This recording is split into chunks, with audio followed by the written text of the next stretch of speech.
bleed the speed. Beautiful. All right, guys, we are here at the field.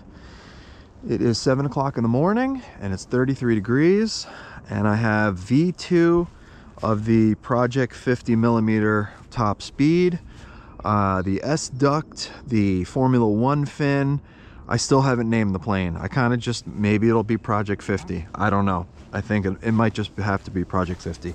But long story short, we're supposed to have 5 days of sustained 30-mile-an-hour wind. And miraculously, there is no wind right now. So I think it's a sign. I was here last night trying to mate in V2, and I put a QX motor in here, partly my mistake, partly Amazon's mistake. It was a 5,000 kV, and it said that it was a 4S and a 3S compatible motor, and it is not a 4S compatible motor. It definitely fried the motor, and so that motor is no longer. But I put the Power Fun 50 in here, the 4300 kV, and I am using just so you guys know, this is a high life cycle SMC 2400 4S, or it's a 2400 in capacity, but it's the weight of a 2000, so that's a good setup there. Let's get this thing thrown up. I'm excited to get it flying, and hopefully we can get a speed reading on this thing. After I have to get a first flight. Oh, I got to check the CG. So from the nubs that I have printed into the bottom, I am currently on the front side of the nubs. So so this is more optimal than version 1. We have mist or fog coming off the field. I am really hoping for a good flight here. I really want to get a speed number, something to give you guys. All right, here we go.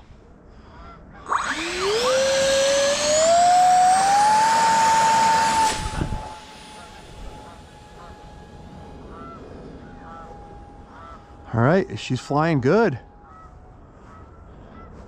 She is flying great. Wow, very efficient.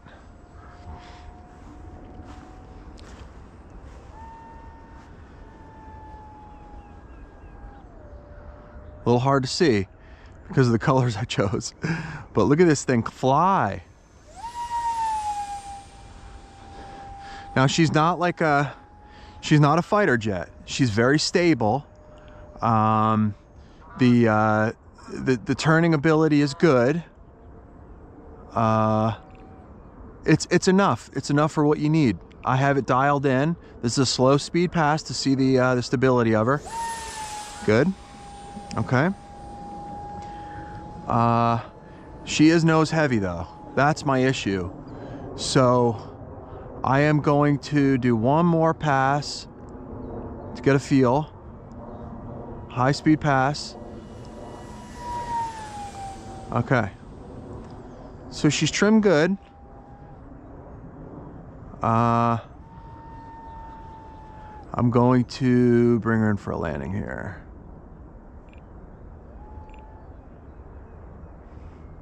Bleed off, bleed off, bleed off. Bleed the speed. Beautiful. That was not meant to happen. I was gonna try and bring it in front, but okay, so I am gonna have an issue with CG here. This is gonna require a little doctoring going forward. So I mean, it launched okay. It wasn't a big deal. I definitely would like a little more power in this. When this thing does scale up to 64, my whole principle behind this is you start printing in 50mm to get the flying dynamics and everything right, and then you scale it up. So let's let's get a fresh battery in here. Let's make sure that this one here is full. Yep.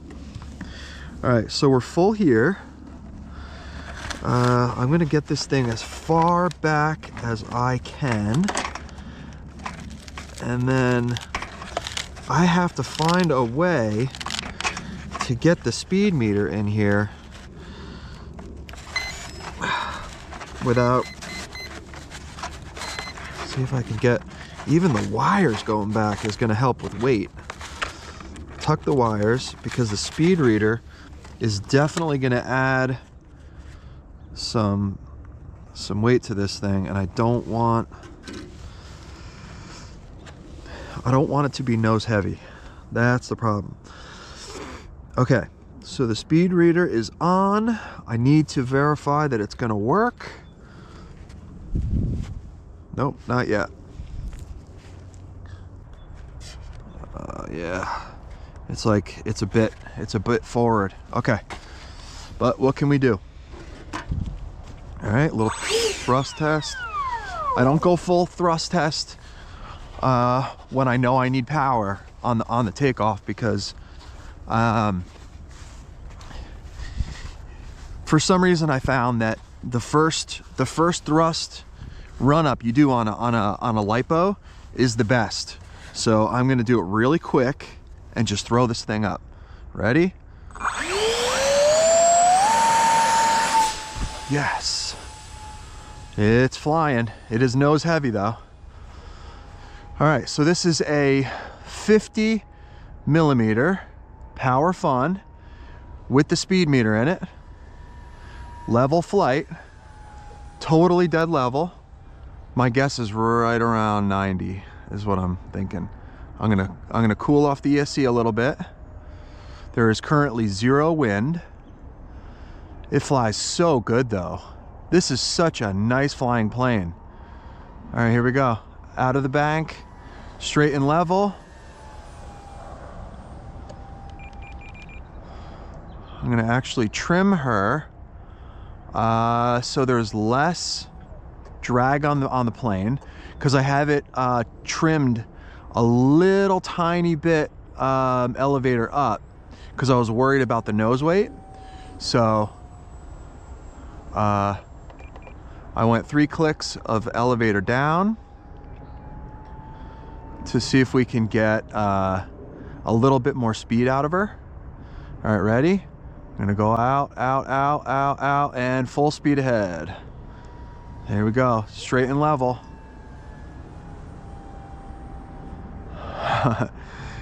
What an awesome flying plane though. I think these files are ready to go. Let me just try this direction.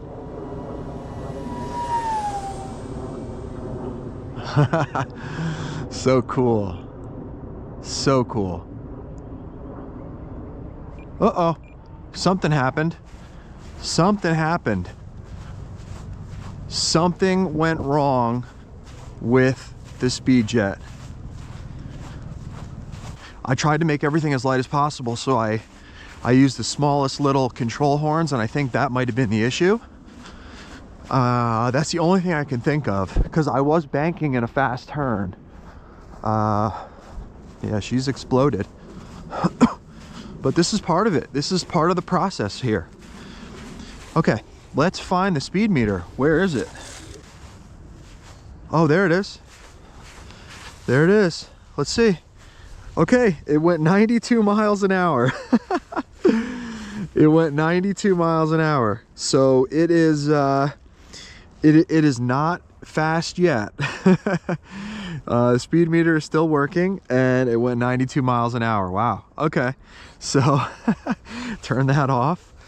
All right, so I'm gonna fill up my pockets with junk here. I got to clean this field up. I got to get every single piece, and hope you enjoyed the video. And I am not gonna give up on this thing. This is a promising design, I think, and I just need to make some tweaks to it, and it will eventually get a bigger motor and I mean, I would say the files should be ready to go. I mean, the thing flies great, and it is totally flight worthy. So I can't say for sure what happened with that crash. My guess is a control surface, but and there's no way for me to really know. No. Oh yeah. Oh, here we go. Oh no. Oh, I think I used the lightweight PLA. Yeah, you have to use TPU. From now on, I'm going to be using TPU only on the control surfaces. That's definitely what happened. And it was my right one. My right elevon failed. One of the two hinges failed. So that is definitely what happened. So look forward to the next video, and I will see you guys next time.